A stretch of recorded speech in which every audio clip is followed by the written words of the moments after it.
going on, everyone? I've gotten some requests to do a Figma walkthrough to showcase how I go about the process of converting screenshots on TradingView into more concise PDFs. So I wanted to make a video to showcase that. At the end of the day, you'll need to play around with everything that I show you in here because you're going to need to make it personal about how you want things to appear. But I'm going to try and give some of the baseline tools you need to get started. So the first step is just to go to TradingView or whatever you chart on, and to actually take the screenshots themselves. So for me, if I'm posting a trade breakdown, I'll take the screenshots on the higher time frames and then go to the lower time frames, and I'll mark up what I want to show in the image, and then I'll make sure to center it so that it appears clear, because this is what everything's going to be based on. So you want your base image to be pretty good.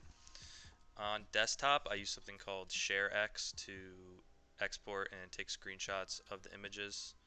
And then on Mac, I just use the base feature of like Shift Command 5 to take a screenshot. So I'll try and center everything with the time frame at the top.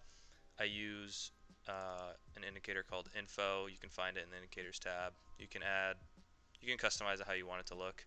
You can also add the time frame in later on Figma, but I just find it easier to have it here so I don't have to do that. So I'll just take a screenshot of it,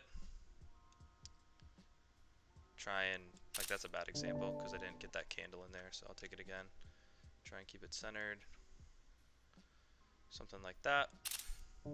So I'll have that there, and then I'll show you how to do that on Mac as well here. As this is my preferred method to take screenshots because I can always guarantee that the image is centered. So this is the same thing here. I'll type out everything on here and make my annotations. I'll make sure the time frame is clearly in the center to the best of my ability. And then I will use Command Shift 5 and it will bring up this here. And this little dot here shows the center of the frame. So I'll put that right in the center of the time frame. And I just have more control over what I'm taking a screenshot of before the fact. So let's say I just want to show something like this. I know that this is already centered, and then you just use this bar down here and you just hit capture. And then I have a plugin called Drop Zone, so I can take the screenshot and I can just drag it up and I can put it in there. So then it stays up in here, and when I want to put it into Figma, I can, and I never have to actually save this screenshot to my computer, because if you're doing this all the time, I don't want to clog up my computer. I can just put it in here for the time being, and then when I want to put it into Figma, I can just take it out and put it wherever it needs to be. So that's how I go about taking screenshots on my Mac. So now that you have all your screenshots and you did all your annotations, what you're going to want to do is you're going to want to go to figma.com, download either the desktop app or the one for Mac. Um, I usually do all my stuff on Mac, but I'm just recording everything here on desktop because it's easier. And then once you get to Figma, you're going to see a home page here where you can add a project. So I already have this one here. And then, yeah, you can start adding a frame, which we'll get into how to do next. After you start your first page, we have to talk about some of the key things that you need to know in order to get started so you can start messing around with it on your own time. But the first important thing to learn is what a frame is. So if you click this button down here and drop, you'll have a frame. This is basically like your canvas where everything that you put inside of it will be visible. So like this is a frame right here. I have the context of what kind of part of the process it is, my social medias, and then the image itself. And it's important to note that anything inside this frame will appear in the image when you export it, but like things like these will not appear in the PDF because it's not in the frames, so you don't have to worry about that. But frames are basically the base thing that you start adding things to. So I'll take those screenshots on TradingView and then I'll put them into my frame to start. Effects are like the most important part of making an image look better than just default. So the most important thing is to learn about drop shadows. So if you go over here, you click on any image, this toolbar will come up on the right here, and you can customize certain things. The most important thing is when you go down to effects here, so it'll look like this. You just click add, and then there's different types of drop shadows, inner shadows, layer blurs, all of that. So you can mess around with all of that. The most important thing definitely is drop shadows. X and Y changes where it appears on the image. So if it's 0, 0, it's just in the center. So I'll usually do like 0, 0, and then maybe like 20 for the blur and 4 for the spread. Or actually, I'm not, definitely would not do something like this. But like what do I have on this one? I have 24 for the spread, right?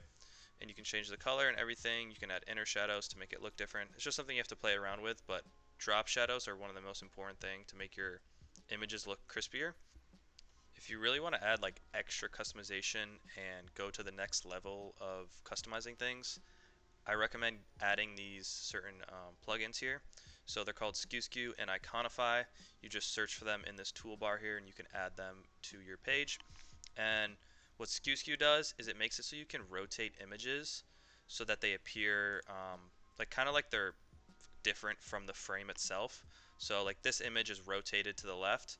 So if you just click on SkewSkew, it will show you this little pop-up comes up. So this is rotated -8 to the left, I think. Yeah, and 3 in a different direction. So you can mess around with all this just to make it appear more 3D so it pops more in your images. So I would definitely recommend getting this. And then also if you want to add like your social medias and stuff like down here, you need a plugin called Iconify where you can search up any icon, like let's say you do Twitter, and then you can click on it and click add as a component, and then where is it? Oh, it's right here. You can customize this, you can add a shadow to this, and kind of make your own custom frames like I did here. So I have this custom bar at the bottom here that I made, and then also this at the top left, and it makes it so I have a base frame I can work off every time when I want to add certain things. So those two plugins make it easier to make your stuff look a little bit more advanced without doing that much more work. Now, if you want to crop an image that you have put into Figma already, like let's say for this, I don't want the time frame at the top and I don't want the bar at the bottom here.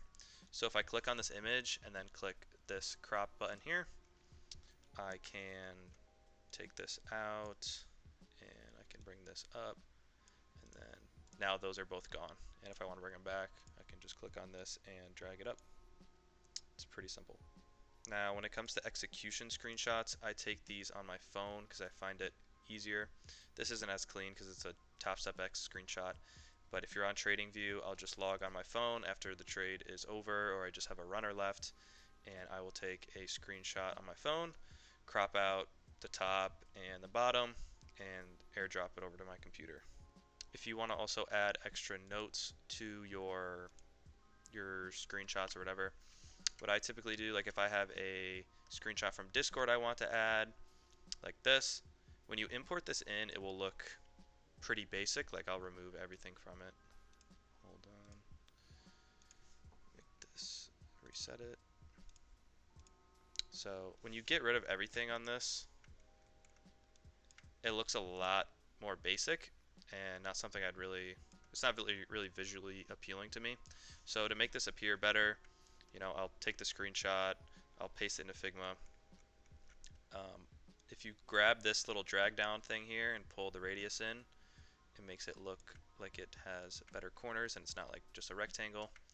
And then I'll add a drop shadow to it, just a simple drop shadow like that.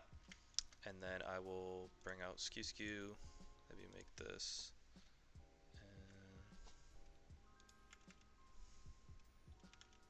something like that. And then I will draw like an arrow to show like, okay, this is what I'm talking about in this comment. And then you can just drag that over to what you want to talk about. And it just makes it all look a lot more visually appealing.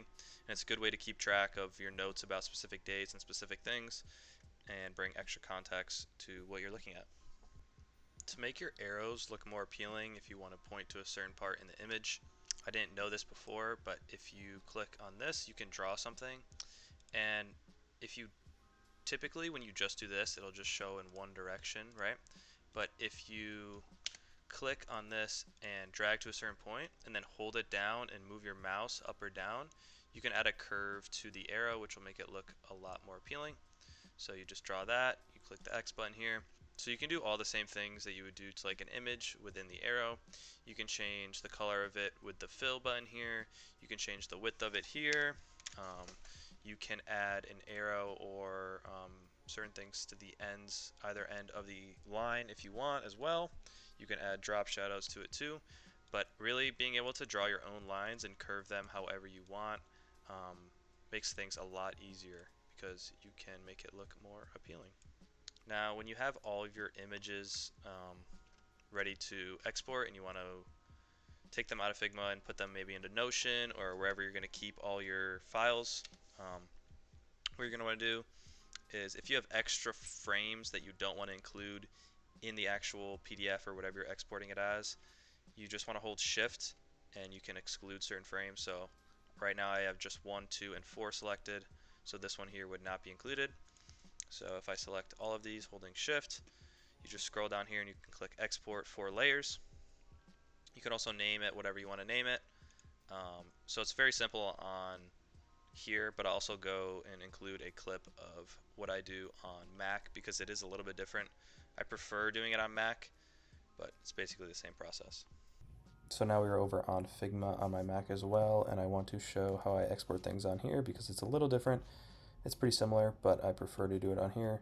So same thing, I'll select all the frames using Shift while I click, and then if you go up to File and you go to Export Frames as PDF, it will bring up this drop down as well, and I can select it to be a high quality image, and then I'll just hit export. And it's pretty simple, same thing. So this is the process I go through to track my trades and to make educational slides on Figma, and it's going to take you all some time to fine tune and really find your style of what you like to do and get comfortable using all the different effects, how to make the drop shadows work, how to use skew to make it look good, how to just make things look presentable. But I think it's really important to do all this so you can have a quality journal to track all your trades. But yeah, if you guys have any questions, you can always leave it in the comments down below. You could also reach out to me on X if you have any specific questions. I'll leave a link for that as well. I'm pretty active on X, so if you want to have any conversations, you can always send me a DM on there, and I will get back to you. But yeah, thank you for watching, and I hope this video helped.